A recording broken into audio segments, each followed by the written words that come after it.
जी केसरिया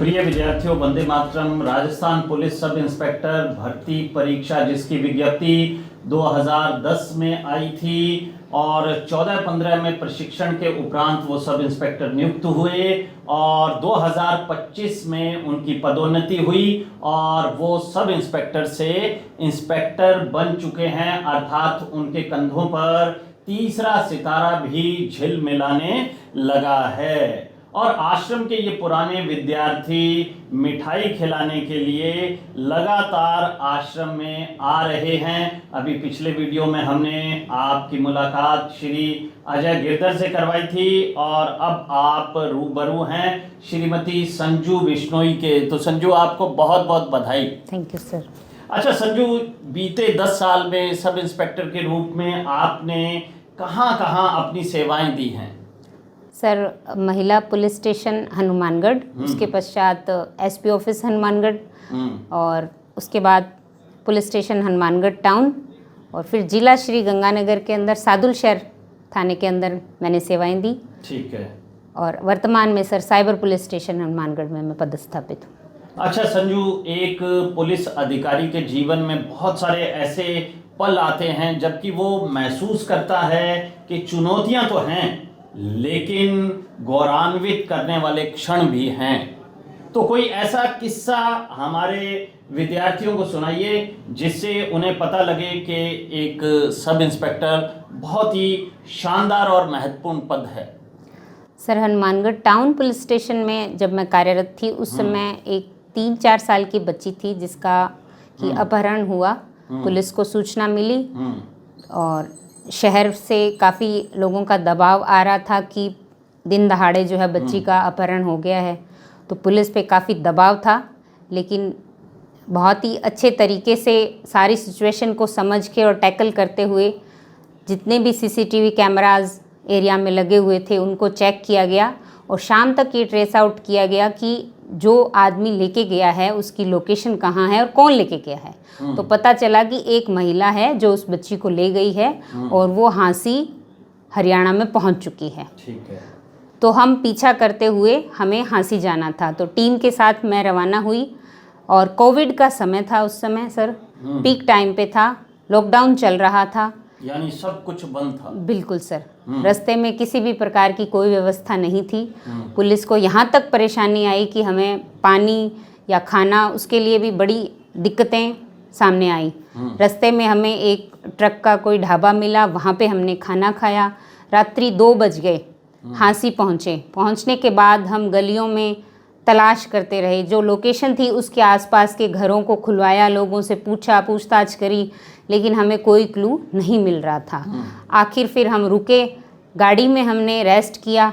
सुबह 5 बजे तक हम रेस्ट किया। उसके बाद हम लोग फिर से जो है तलाशने लगे और सुबह लगभग 11 बजे तक हम एक एक घर को छानते हुए और आखिर में उस बच्ची को हमने जो है ढूंढ निकाला। वो महिला भी हमें मिल गई और उसके बाद जो है वो पुलिस के लिए जो चुनौती के बाद जो है वो गर्व के पल जो है प्रारंभ हुए।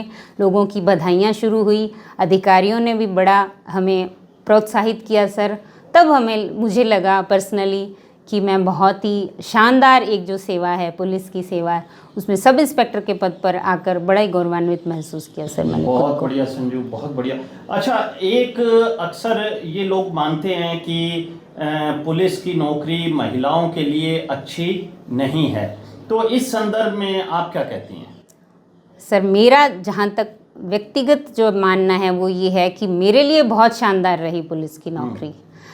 महिला होने के नाते पुलिस में आके जो मैंने अलग दर्जा पाया मेरे परिवार में, मेरे समाज में, लोगों के बीच में, वो मुझे मतलब मेरे लिए बहुत बड़ा मोटिवेशन है सर आज भी।